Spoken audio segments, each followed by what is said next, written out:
আমন্ত্রণ দেশ জনপদ লাইভে, সঙ্গে আছে আমি শারমিন আসি। বাজারে নতুন চাল আসলেও কমছে না দাম, ভোগান্তিতে নিম্ন আয়ের মানুষজন। এ বিষয়ে আরো জানাতে মৌলভীবাজার থেকে সরাসরি যুক্ত হচ্ছেন সহকর্মী সালে ইলাহি কুটি। কুটি, চালের দাম কমছে না কেন, কি বলছে আড়তদাররা, বিস্তারিত জানাবেন। হ্যাঁ, ধন্যবাদ। আপনি যেমনটি বলছিলেন যে মৌলভীবাজারে তথা সারা বাংলাদেশে এখন চলছে আমনের ভরা মৌসুম। অর্থাৎ আমনের এই মৌসুমে মানুষের কাছে প্রত্যাশা থাকে যে চালের দাম কমবে, এবং সেটাই প্রতিবারই নেয়। এবারও মানুষের কাছে সেটা আশা করেছিলেন যে মানুষ আমনের দাম সময়ে চালের দাম কমবে, কিন্তু এবার সেটার কোনো প্রভাব পড়ে নাই এই আমনের নতুন চাল বাজারে আসার পরেও। আপনি একটা বিষয় জানাতে চাই যে চালের বাজার অস্থিরতা নিয়ে যখন সরকার চালের শুল্ক প্রত্যাহার করলেন, সেই শুল্ক প্রত্যাহারের পরেও বাজারে চালের কোনো দামের প্রভাব পড়ে নাই। এখন পর্যন্ত চাল আমনের ভরা মৌসুমে চালের ঊর্ধ্বগতি রয়েছে। আপনাকে আমি দেখাতে চাই যে এখন পর্যন্ত চাল বিক্রেতা যারা রয়েছেন তারা বলছেন যে চালের দাম মিলে, এবং যারা মৌলভীবাজারে যারা চাল ব্যবসায়ী রয়েছেন বিভিন্ন জায়গা থেকে যারা চাল আনেন, সেখানে চালের দাম ঊর্ধ্বগতি থাকার কারণে তারা এই চালটাই বিক্রি করতে হচ্ছে চড়া দামে। অর্থাৎ আপনাকে যে বিষয়টা জানাতে চাই যে 28 মিনিকেট যেটা, সেটা প্রতি কেজি বিক্রি হচ্ছে 63 থেকে 64 টাকা। মিনিকেট যেটা সেটা বিক্রি হচ্ছে 72 থেকে 73 টাকা। নাজির চাল প্রতি কেজি 80 টাকা, এবং মোটা চাল যেটি গরিবের চাল বলে যেটাকে বলা হয় সেটা বিক্রি হচ্ছে আপনার 50 টাকা। অর্থাৎ আগুনের অগ্রায়ণের ভরা মৌসুম, এই মৌসুমে চালের দাম কমার কথা, কিন্তু কোনো অবস্থাতেই 50 টাকার নিচে কোনো চাল বাজারে পাওয়া যাচ্ছে না, যার কারণে মানুষের অনেকটাই নাবিশ্বাস হয়ে যাচ্ছে। কথা হচ্ছে বলেছিলাম বিক্রেতাদের সাথে, তারা আমাকে বলছেন যে তারা যেখান থেকে চাল কিনে আনেন এবং বাজারে ভোক্তাদের কাছে পৌঁছান, সেখানে চালের দাম বেড়ে গেছে। কথা বলেছিলাম মৌলভীবাজারে বিভিন্ন বাজার ঘুরে যারা ক্রেতা রয়েছেন তারা বলছেন যে এই অবস্থায় যদি চলতে থাকে তাহলে তাদের নাবিশ্বাস হয়ে যাবে। তবে একটি সুখবর হচ্ছে, যেটি চালের দাম বৃদ্ধি পেলেও শীতকালীন সবজির দাম কিছুটা কমায় মানুষের মধ্যে অনেকটা স্বস্তি রয়েছে। কিন্তু চাল, ডাল সহ তেল এবং আদা, রসুন, পেঁয়াজের দাম বৃদ্ধির কারণে মানুষের অনেকটাই নাবিশ্বাস হয়ে যাচ্ছে। সার্বিক করতে মানুষ যে প্রত্যাশা ছিল যে অগ্রহায়ণ মাসে চালের দাম কমবে, সেটা কমে নাই। কথা বলেছিলাম কৃষকদের সাথে, কৃষকরা বলছেন যে বন্যার পরবর্তী সময়ে তারা চাষাবাদ শুরু করেছেন এবং তারা ধান কেটে চাল বাজারে বিক্রি করছেন, কিন্তু সেটা কমতেছে না কেন তারা সব বুঝতেছেন না। তবে এখানে একটি বিষয় জানাতে চাই, যেটা হচ্ছে ধানের দাম প্রতি মন 1300 থেকে 1400 টাকায় বিক্রি হচ্ছে বলে মিলের যারা মালিক রয়েছেন তারা বলছেন যে তারা চড়া দামে ধান কিনতে হচ্ছে, যার কারণে তারা চড়া দামে চালটা বিক্রি করতে হচ্ছে। অর্থাৎ সার্বিক অর্থে মৌলভীবাজারে যে চালের দামের কোনো নিয়ন্ত্রণ নেই, এবং এক বাজার থেকে অন্য বাজারে চালের দামের পার্থক্য প্রতি ক্ষেত্রেই 2 থেকে 3 টাকা পরিলক্ষিত হচ্ছে। বলা যায় যে মৌলভীবাজারের চালের বাজার নিয়ে মনিটরিং না থাকার কারণে এই অবস্থার সৃষ্টি হয়েছে, এবং মানুষ সরকারের কাছে দাবি জানিয়েছেন যে অচিরেই চালের দাম নিয়ন্ত্রণে আনলে মানুষের জনজীবনে অনেকটা স্বস্তি ফিরে আসবে।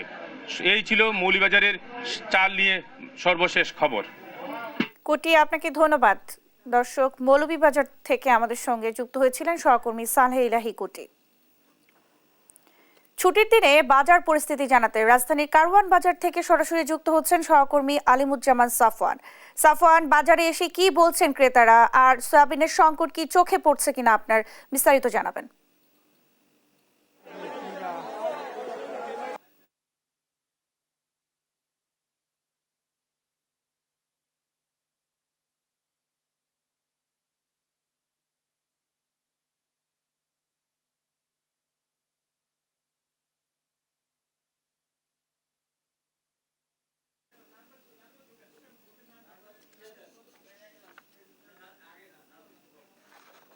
দর্শক, দুঃখিত, সংযোগটি বিচ্ছিন্ন হয়ে গেছে। আমরা এবারে যাব নারায়ণগঞ্জে, সেখানে আছেন সরাসরি আমাদেরকে বাজার থেকে খবর জানাতে যুক্ত হচ্ছেন সহকর্মী বিলাল হোসেন। বিলাল, ছুটির দিনে মাছের বাজার কেমন দেখছেন, কি বলছেন ক্রেতারা?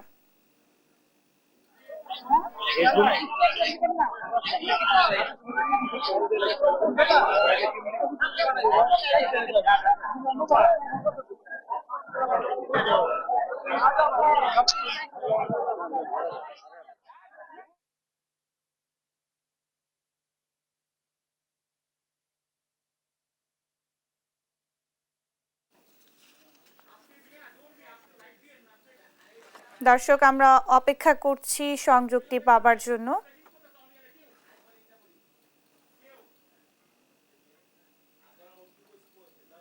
আপনাকে জানাতে চাই যে নারায়ণগঞ্জে কিন্তু গত কয়েকদিনের তুলনায় আজকে যে সাপ্তাহিক মাছের বাজার এবং মাংসের বাজার সেটি কিন্তু কিছুটা বেশি, অর্থাৎ নারায়ণগঞ্জের যে কেন্দ্রীয় দিগুবাবুর বাজার, এই বাজারে আজকে মাংস বিক্রি হচ্ছে 850 টাকা কেজি দরে এবং অর্থাৎ গরুর মাংস বিক্রি হচ্ছে 850 টাকা কেজি দরে, আর খাসির মাংস যেটি সেটি কিন্তু 1000 থেকে 1050 টাকা বিক্রি হচ্ছে। এছাড়া সব ধরনের মাছ, অর্থাৎ যেটি নারায়ণগঞ্জের এই আমরা এখন আছি পাইকারি মাছের বাজারে, এই পাইকারি মাছের বাজারে আজকে সব ধরনের মাছই পাওয়া যাচ্ছে। তার মধ্যে ছোট মাছগুলো বিক্রি হচ্ছে 250 টাকা থেকে শুরু করে 300 টাকা কেজির মধ্যে বিক্রি হচ্ছে।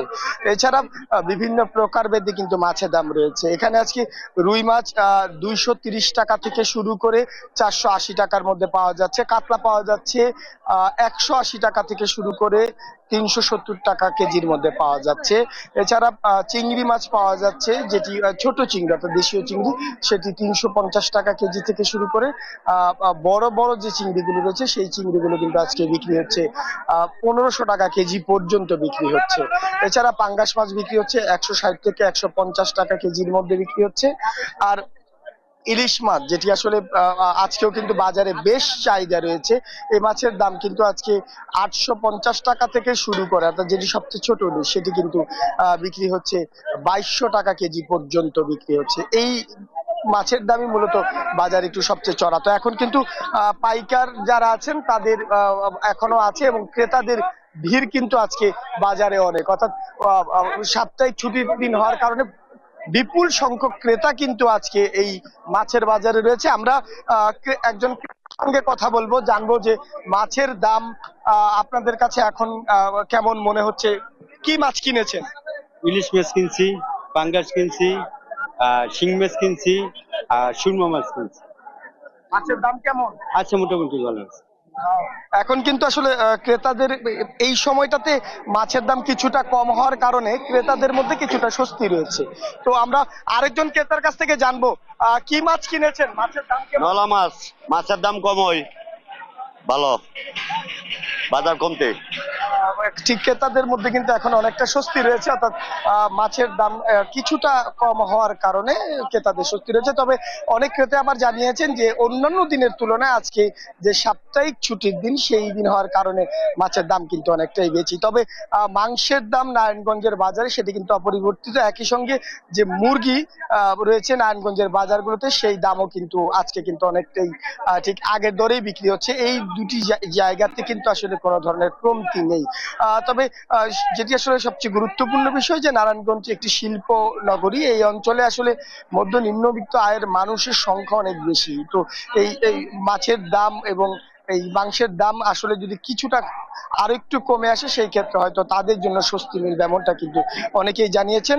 একই সঙ্গে জানিয়েছেন যে এই বাজারগুলো আসলে মনিটরিং করা দরকার, অর্থাৎ এই এই বাজারে আসলে একদিন এক এক রকম ভাবে বিক্রি হচ্ছে, সেটি যাতে কি নিয়ন্ত্রণের মধ্যে থাকে এবং ক্রেতারা যাতে তাদের যে চাহিদা সেই চাহিদা অনুযায়ী পণ্য কিনতে পারে, মাছ কিনতে পারে, মাংস কিনতে পারে, সেইটি আসলে জোর দেওয়ার জন্য যারা দায়িত্বে রয়েছেন তাদেরকে যে তদারকি সেটির দাবি জানিয়েছেন। তো হচ্ছে আমার কাছে আজকে সকাল থেকে এখন পর্যন্ত নারায়ণগঞ্জের মাছের বাজারের সার্বিক।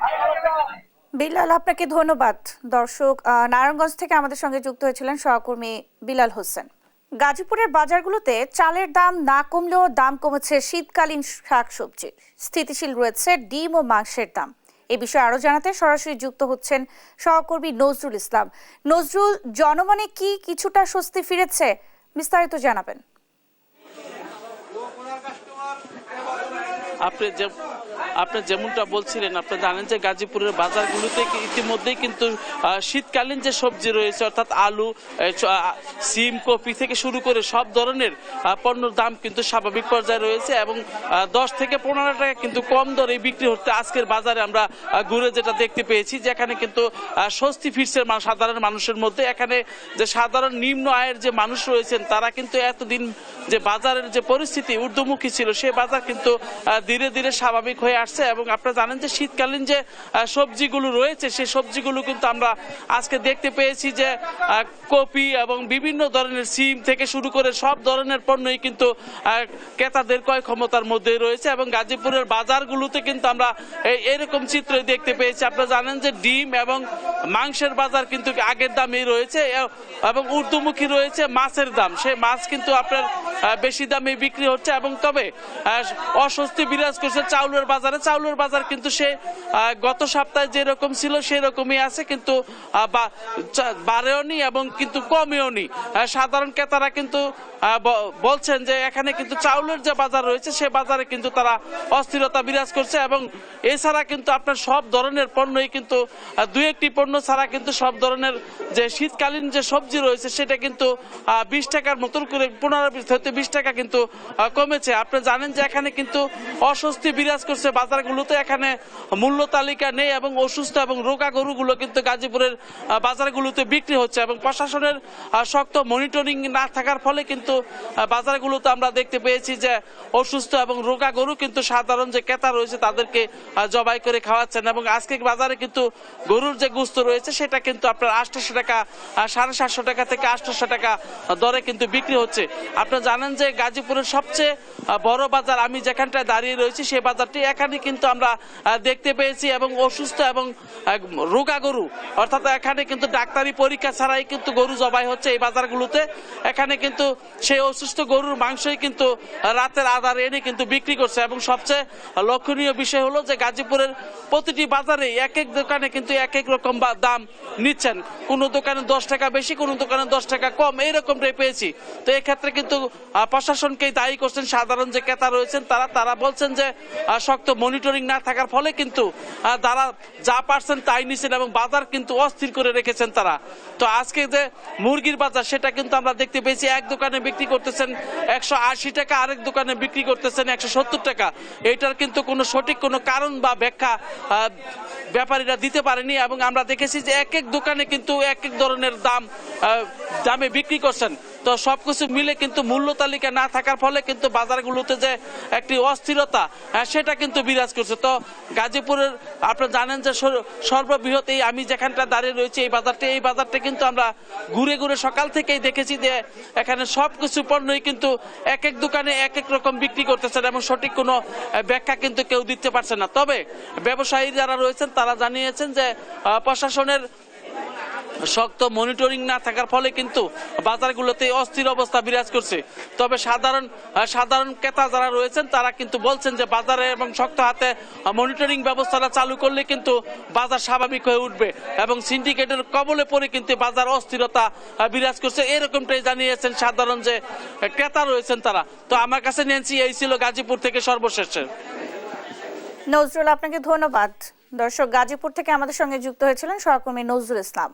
পর্যটন মৌসুম শুরু হলো, বান্দরবানে নেই আশানুরূপ পর্যটক। এ নিয়ে আরো জানাতে সরাসরি যুক্ত হচ্ছেন সহকর্মী আবুল বাশার নয়ন। কি বলছেন হোটেল ব্যবসায়ীরা, বিস্তারিত জানাবেন। নেন্সি, আসলে এখন যেই সময় পর্যটনের যে সময়টা, এই সময়টাতে আপনি জানেন যে এখন সারা দেশে পরীক্ষা চলছে মাধ্যমিক এবং প্রাথমিক পর্যায়ে, যার কারণে এই মুহূর্তে পর্যটকের উপস্থিতি কিছুটা কম। তবে আমরা হোটেল, রিসোর্ট এবং মোটেল যারা পরিচালনা করেন তাদের সঙ্গে কথা বলেছি। তারা যেটি বলেছেন, আসলে পরীক্ষার পরপরই হয়তো এখানে বান্দরবানে যে পর্যটন স্পটগুলো ভরপুর হয়ে উঠবে। এখানে দীর্ঘদিন ধরে যে পর্যটন স্পটগুলো বন্ধ ছিল সেগুলো আবারও স্বাভাবিক হয়ে উঠবে এমনটি তারা আসলে জানিয়েছেন। আমি যদি একটু জানিয়ে রাখি, দীর্ঘদিন ধরে বান্দরবানে পর্যটনে নিষেধাজ্ঞা ছিল। 7 তারিখ থেকে পর্যটন খুলে দেওয়া হয়। এই 7 তারিখের পর থেকে বর্তমান পর্যন্ত বান্দরবানে পর্যটন স্পটগুলোতে তুলনামূলক অনেক পর্যটকের আসলে এখানে আগমন ঘটেছিল, তেমনটি জানিয়েছেন হোটেল রিসোর্ট যারা পরিচালনা করেন। তারা জানিয়েছেন যে বান্দরবানে পর্যটনের যে ঘাটতি ছিল সেটা অনেকটা কাটিয়ে উঠেছে। তারা যেটি বলছেন যে সামনে 16 ডিসেম্বরে যে বন্ধ রয়েছে, অর্থাৎ পরীক্ষার পরপরই বান্দরবানের পর্যটন স্পটগুলো আবারও ভরপুর হয়ে উঠবে। তবে একটি বিষয়, এখনো পর্যন্ত আপনি জানেন বান্দরবানের রুমা, থানচি এবং রোয়াংছড়ি 3টি উপজেলায় এখনো পর্যন্ত ভ্রমণে বিধিনিষেধ এখনো বলবৎ রয়েছে। খুব শীঘ্রই হয়তো যে দুর্গম এলাকার এই পর্যটন স্পটগুলো খুলে দেওয়ার বিষয়ে সিদ্ধান্ত নেবেন জেলা প্রশাসন। তবে নিরাপত্তার কোনো ঘাটতি নেই, অর্থাৎ বান্দরবানে যে পর্যটনের একটা ধস নেমেছিল সেটা ধীরে ধীরে কাটিয়ে উঠছে পর্যটন ব্যবসায়ীরা। গত এক মাসে বিপুল সংখ্যক আসলে পর্যটকের বান্দরবানে এখানে আগমন ঘটেছে। এই নিয়ে আসলে হোটেল রিসোর্ট যারা পরিচালনা করেন তারা সন্তুষ্টি প্রকাশ করেছেন। তারা যেটি বলেছেন, দীর্ঘদিন ধরে আসলে বান্দরবানে পর্যটনে একটা বড় ধরনের তারা ক্ষতির শিকার হয়েছেন। বিশেষ করে আমি যদি বলি, বান্দরবানে অন্তত 35 শ্রেণীর মানুষ এই পর্যটন ব্যবসার থেকে যে আয় হয় সে তা নিয়ে জীবিকা নির্বাহ করেন। এখানকার অর্থনৈতিক যে চাকা বান্দরবানের, এই অর্থনৈতিক চাকাটা মূলত পর্যটনের উপর নির্ভর করে, যার কারণে পর্যটক এখানে না আসলে নানা ক্ষেত্রে প্রভাবটা পড়ে। তবে পর্যটকের আগমন যে দিন দিন বৃদ্ধি পাচ্ছে এ নিয়ে খুশি হোটেল মোটেল থেকে শুরু করে রিসোর্ট মালিক যারা রয়েছেন তারা আসলে আইনশৃঙ্খলা বাহিনী আসলে যেটি বলছেন, আমরা টুরিস্ট পুলিশের সঙ্গে কথা বলেছি, তারা যেটি বলেছেন, বান্দরবানে যে যারা পর্যটক ঘুরতে আসবেন, যারা আসছেন তাদের নিরাপত্তার জন্য আসলে তারা সর্বাত্মক কাজ করে যাচ্ছেন। পর্যটকরা যাতে নিরাপদে নির্দ্বিধায় যাতে ঘুরতে পারে সেই জন্য তারা ব্যবস্থা নিয়েছেন। এখানে বেশ কিছু পর্যটক আসলে এসছেন, আমি একটু কথা বলতে চাই। আপনি কোত্থেকে আসছেন, কেমন লাগছে ঘুরে? আমরা ভরপুর টাঙ্গাইল থেকে আসছি। হ্যাঁ, কোথায় কোথায় ঘুরছেন? বর্তমানে এখানে প্রথম আসছি। নীলাচলে পরিবেশটা কেমন লাগছে? পরিবেশটা আলহামদুলিল্লাহ অনেক ভালো। তো আমরা এখানে এসে অনেক মজা পাইলাম। তো অনেক ইচ্ছা ছিল এখানে আসার, তো অনেকদিন পর আমরা আসলাম, আজকে ইচ্ছাটা পূরণ হয়েছে আর কি। আসলে পাহাড় প্রকৃতি দেখার জন্য মানুষের আগ্রহ থাকে, সেই আগ্রহ প্রকাশের জন্য এই পর্যটকরা এখানে ঘুরতে এসেছিলেন। তারা এখানে ঘুরে আসলে সন্তুষ্টি প্রকাশ করেছেন যে বান্দরবানের পরিবেশ প্রকৃতি নিয়ে। এই ছিল আমার কাছে বান্দরবান থেকে পর্যটনের সর্বশেষ। চলে যাচ্ছি স্টুডিওতে।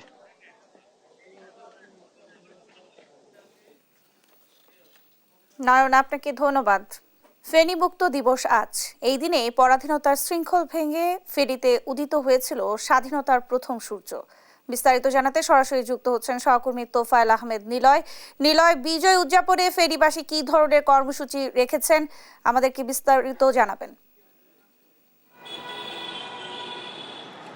ধন্যবাদ ন্যান্সি। আসলে আপনি জানেন আজ 6 ডিসেম্বর ফেনী মুক্ত দিবস। 1971 সালের এই দিনে পাক হানাদার বাহিনীর হাত থেকে এই ফেনীকে রক্ষা করে এখানকার মুক্তিকামী সেনারা, আমরা এখানকার মুক্তিযোদ্ধা যারা রয়েছে তারা রণাঙ্গনে মুক্তিযুদ্ধে অংশগ্রহণ করেছিল, তাদের কাছ থেকে আসলে যে তথ্য জানতে পেরেছিল, আসলে 6 ডিসেম্বর স্বাধীনতার যে ভোরে আসলে সূর্যোদয়ের সাথে সাথে আসলে মুক্ত সেনারা আসলে ফেনীর ট্রাং রোড এবং প্রেস ক্লাবের সামনে তারা লাল সবুজের পতাকা উড়িয়েছিল এবং কি সেদিন আসলে তারা বিজয় উল্লাস করেছিল। তারই পরিপ্রেক্ষিতে আজকে সকালে আসলে আমরা দেখেছি ফেনী শহরের জেল রোডে শহীদ স্মৃতিস্তম্ভ যেটি রয়েছে সেটিতে জেলা প্রশাসনের আয়োজনে পুষ্পমাল্য অর্পণ করেছে। আমরা সেই সাথে দেখেছি ফেনী বিভিন্ন স্বেচ্ছাসেবী সামাজিক সংগঠন থেকে শুরু করে সরকারি বিভিন্ন দপ্তরের পক্ষ থেকেও আসলে সেখানে পুষ্পমাল্য অর্পণ করা হয়েছে। এছাড়া আমরা দেখেছি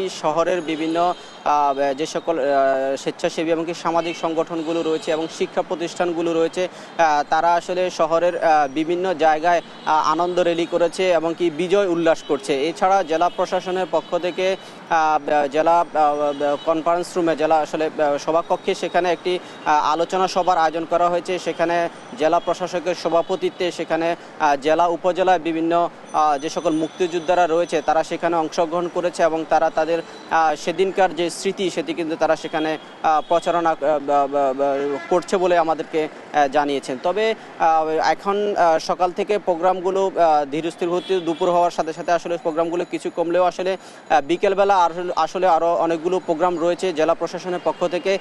এছাড়া আমরা দেখেছি জেলা প্রশাসনের পক্ষ থেকে যে সকল সরকারি দপ্তরগুলো রয়েছে সেগুলোকে আলোকসজ্জা সজ্জিত করা হয়েছে এবং আমরা এখানকার মুক্তিযোদ্ধাদের সাথে কথা বলে যেটি জানতে পেরেছি যে জেলা উপজেলা যে সকল মুক্তিযুদ্ধের স্মৃতি বিজড়িত যে সকল স্থানগুলো রয়েছে যেমন বৌদ্ধভূমিগুলো রয়েছে সেগুলো আসলে সংরক্ষণের অভাবে সেখানে মাদকসেবী সহ বিভিন্ন জিনিসপত্র নষ্ট হয়ে যাচ্ছে, মাদকসেবীরা আড্ডা দিচ্ছে, সেগুলোকে আসলে সংরক্ষণ করার জন্য জেলা প্রশাসনের নিকট এসব মুক্তিযোদ্ধারা কিন্তু জোর দাবি জানিয়ে আসছে। সেই দাবির পরিপ্রেক্ষিতে আমরা দেখেছিলাম ফেনী সরকারি কলেজের বৌদ্ধভূমি সেটি কিন্তু দৃষ্টিনন্দনভাবে জেলা প্রশাসনের পক্ষ থেকে সংরক্ষণ করা হয়েছে এবং কি তৈরি করা হয়েছিল। এরকমভাবে যেন জেলার যে সকল জেলা উপজেলায় মুক্তিযুদ্ধের স্মৃতি বিজড়িত যে সকল স্থানগুলো রয়েছে বৌদ্ধভূমিগুলো রয়েছে সবগুলোকে যেন সংরক্ষণ করা হয় সেই দাবি কিন্তু মুক্তিযোদ্ধারা কিন্তু করছে। ন্যান্সি, এই ছিল আমার কাছে সর্বশেষ 6 ডিসেম্বর মুক্তি দিবস উপলক্ষে তথ্য। নিলয়, আপনাকে ধন্যবাদ। দর্শক, ফেনী থেকে আমাদের সঙ্গে যুক্ত হয়েছিলেন সহকর্মী তোফায়েল আহমেদ নিলয়। জাহাঙ্গীরনগর বিশ্ববিদ্যালয়ে অনুষ্ঠিত হচ্ছে জনপ্রিয় প্রজাপতি মেলা। এতে জড়ো হয়েছেন দেশের বিভিন্ন স্থান থেকে আসা হাজারো প্রজাপতি প্রেমী। দারুণ এই খবর জানাতে সরাসরি যুক্ত হচ্ছেন সহকর্মী দেওয়ান ইমন। ইমন, মেলায় এসে কি বলছেন প্রজাপতি প্রেমীরা, আর কোন কোন জাতের প্রজাপতির দেখা পেলেন, বিস্তারিত জানাবেন।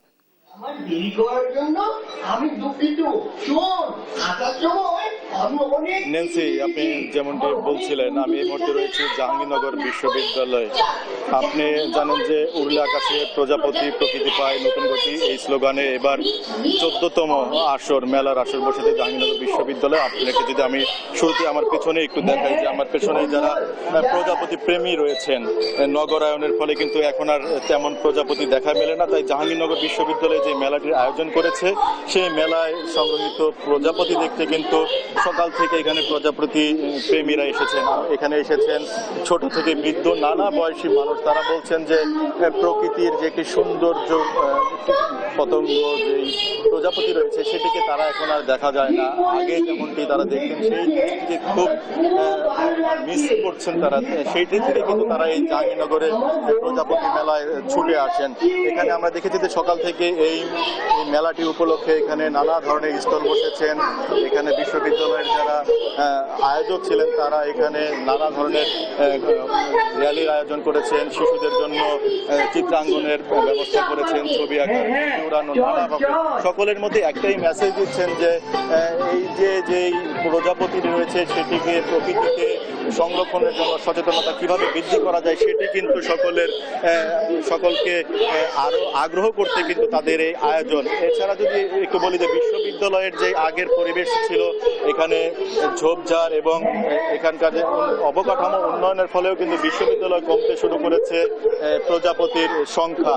বিগত দিনে বিশ্ববিদ্যালয়ে 110 প্রকার প্রজাপতি থাকলেও সেটি কিন্তু এখন নেমে এসেছে 55 থেকে 60 প্রজাতিতে। এটি কিন্তু একটি চিন্তার কারণ। যারা প্রজাপতি নিয়ে কাজ করতে তারা বলছেন যে আগামীতে কিভাবে প্রজাপতিটিকে আরো বৃদ্ধি করা যায় সেই সচেতনতাই কিন্তু এখন ছড়িয়ে দিচ্ছেন সকলের মাঝে। তো নেন্সি, এই ছিল আমার কাছে জাহাঙ্গীরনগর বিশ্ববিদ্যালয়ের প্রজাপতি মেলা থেকে সর্বশেষ। ইমন, আপনাকে ধন্যবাদ। দর্শক, সাভার থেকে আমাদের সঙ্গে যুক্ত হয়েছিলেন সহকর্মী দেওয়ান ইমন। ভিড় বাড়ছে শীতের কাপড়ের দোকানে। বিস্তারিত জানাতে ভোলা থেকে যুক্ত হচ্ছেন সহকর্মী ছোটন সাহা। ছোটন, কি রকম মূল্যের শীতের পোশাক বেচাকেনা হচ্ছে, বিস্তারিত জানাবেন। ন্যান্সি, যে অবস্থা, শীতের কিন্তু তীব্রতা ধীরে ধীরে বাড়তে শুরু করেছে এবং আজকে কিন্তু আবহাওয়া অধিদপ্তর জানিয়েছে আমাদেরকে আজকে কিন্তু দিনের যে তাপমাত্রা ছিল সেটি 16.4 ডিগ্রি সেলসিয়াস, যেটি গতকালকে 16.8 ডিগ্রি সেলসিয়াস ছিল। তো এই যে শীতের যে তীব্রতা শুরু হওয়ার সাথে সাথে আমরা দেখেছি গরম কাপড়ের দোকানগুলোতে কিন্তু ক্রেতাদের ভিড়, এবং বিশেষ করে যদি ক্যামেরার মাধ্যমে দেখাতে চাই, আমি রয়েছি নতুন বাজারের টাউন হল সংলগ্ন ফুটপাতের দোকানগুলোতে। এই দোকানগুলোতে কিন্তু আসলে যারা নিম্নবিত্ত ক্রেতা রয়েছেন, খেটে খাওয়া মানুষ রয়েছেন, তাদের কিন্তু এখানে সমাগম হয় এবং তারা কিন্তু এখানে এসে শীত বস্ত্র তারা ক্রয় করছেন। এবং ব্যবসায়ীরা আমাদেরকে বলছিল যে এখানে আপনার 50 টাকা থেকে শুরু করে 1200 টাকার কাপড় কিন্তু এখানে মিলছে, এবং যে কাপড়ের দাম মার্কেটে রয়েছে 2000 থেকে 4000 টাকা, সেটি কিন্তু 200 টাকাও এখানে পাওয়া যাচ্ছে। যদিও এই কাপড়গুলো পুরাতন এবং এটি ব্যবসায়ীরা চট্টগ্রাম থেকে সংগ্রহ করছেন এবং এখানে বিক্রি করছেন। এবং আমরা ব্যবসায়ীদের সাথে একটু কথা বলবো। আপনাদের এখানে শীতের তীব্রতা বাড়ার সাথে সাথে কেনাবেচা কেমন হচ্ছে? এখানে শীত পড়ার সাথে সাথে মানে কেনা বেচা একটু হালকা একটু বাড়ছে, ঠিক আছে। আগে একটু সামান্য কম ছিল, এখন মোটামুটি বাড়তেছে। যদি শীত পরে ইনশাল্লাহ আমাদের আরো বাড়বে। আর কাস্টমার এখানে মোটামুটি এখন আরো আসতেছে, ইনশাল্লাহ আমাদের একদম আরো কাস্টমার আসে, ঠিক আছে। ধন্যবাদ।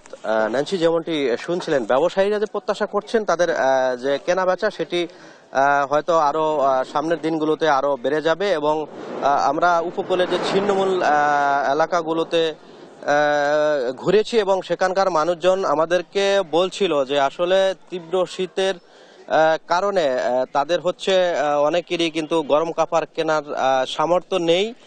তো সেই হিসাবে তারা অনেকটা কষ্টে আছেন। তবে আমরা জেলা প্রশাসক আজাদ জাহানের সাথে কথা বলেছি, তিনি বলছিলেন যে যারা ছিন্নমূল মানুষ রয়েছেন তাদের জন্য যে জেলা প্রশাসনের যে কম্বল বিতরণ যে কার্যক্রম সেটি কিছুদিনের মধ্যেই শুরু হবে।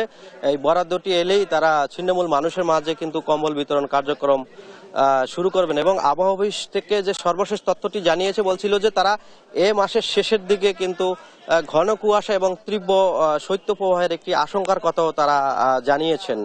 তো এ ছিল আমার কাছে ভোলাতে যে শীতের আমেজ বৃদ্ধির ফলে যে গরম কাপড়ের দোকানগুলোতে ক্রেতাদের ভিড় বেড়েছে তা নিয়ে সর্বশেষ তথ্য। ন্যান্সি। ছোটন, আপনাকে ধন্যবাদ। দর্শক, ভোলা থেকে আমাদের সঙ্গে যুক্ত হয়েছিলেন সহকর্মী ছোটন সাহা। এই ছিল এখনকার দেশ জনপদ লাইভ। পরের বুলেটিন দেখার আমন্ত্রণ রইল। এছাড়া দেশ টিভির সর্বশেষ সব খবর পেতে ভিজিট করুন www.desh.tv। ফেসবুকে আমাদের সঙ্গে যুক্ত থাকুন দেশ টিভি অথবা দেশ টেলিভিশন পেজে। সর্বশেষ সব ভিডিও পেতে ইউটিউবে আমাদের হ্যান্ডেল @দেশ টেলিভিশন অথবা @দেশ টিভি নিউজ লিখে সার্চ করুন। ধন্যবাদ সবাইকে।